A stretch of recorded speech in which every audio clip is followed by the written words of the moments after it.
जब भी महाभारत की बात होती है तो पांडव और कौरवों में अनेक योद्धाओं के पराक्रम और शौर्य की गाथाओं की चर्चा होती है, जैसे भीम, कर्ण, अर्जुन और दुर्योधन की। लेकिन शायद आप नहीं जानते कि इन सभी महाबलशालियों के अलावा एक और योद्धा था जो इन सभी से ज्यादा शक्तिशाली और साहसी था।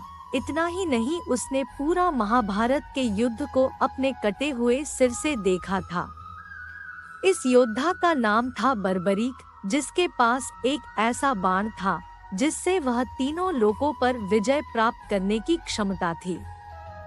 बर्बरीक घटोत्कच का पुत्र था, जिसने अपनी माता से युद्ध की सारी कलाएं सीखी थी। महाभारत के युद्ध के समय वीर बालक बर्बरीक ने अपनी माता के सामने युद्ध में जाकर लड़ने की इच्छा जाहिर की। इस पर उनकी माता ने आशीर्वाद देते हुए कहा, जा बेटा, हारे का सहारा बनना। इसका तात्पर्य यह था कि उसकी तरफ से लड़ना जो कमजोर हो।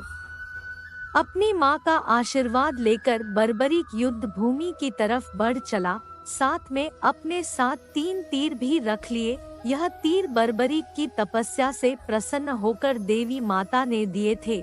जब श्री कृष्ण को इसके बारे में पता चला तो वे ब्राह्मण के वेश में बर्बरीक के सामने आ गए और उससे पूछा कि वह कहाँ जा रहा है।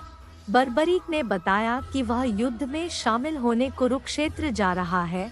भगवान ने पूछा कि सिर्फ 3 तीरों से वो पूरा युद्ध कैसे लड़ेगा। बर्बरीक ने बताया कि ये साधारण तीर नहीं है, वह एक तीर से समस्त शत्रुओं के शीश काट सकता है। भगवान ने उससे वृक्ष की समस्त पत्तियों को भेदने के लिए कहा। बर्बरीक ने धनुष उठाया और मात्र एक तीर से वृक्ष की समस्त पत्तियों को भेद दिया।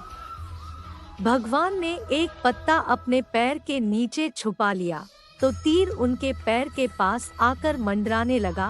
भगवान समझ गए कि यह वीर बालक अगर युद्ध भूमि तक पहुंच गया तो युद्ध की दिशा बदल देगा, क्योंकि बर्बरीक कमजोर की तरफ से लड़ने का विचार करके आया था और भगवान को पता था कि युद्ध में कौरव कमजोर पड़ने वाले हैं। ऐसे में बर्बरीक को युद्ध में शामिल होने से रोकना बहुत ही जरूरी था। इसी विचार के साथ भगवान ने इस दानवीर बालक का शीश मांग लिया। बर्बरीक समझ गया कि यह ब्राह्मण कोई और नहीं बल्कि स्वयं भगवान विष्णु के अवतार हैं।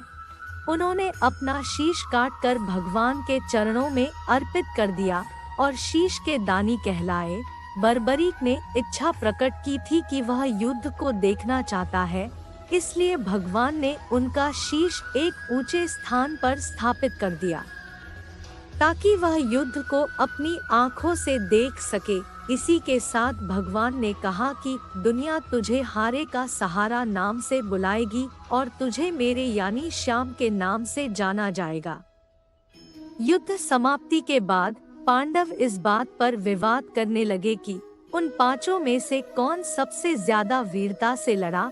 जब चर्चा किसी निष्कर्ष पर नहीं पहुंची तो भगवान श्री कृष्ण के सुझाव पर वे 5 बर्बरीक के कटे शीश के पास पहुँचे और उनसे इस बात का फैसला करने के लिए कहा। इस पर बर्बरीक ने कहा कि उन्हें तो हर तरफ कृष्ण का सुदर्शन ही नजर आ रहा था, जो रणभूमि में शत्रुओं का विनाश कर रहा था। यह सुनते ही पांडवों को सत्य का भान हो गया।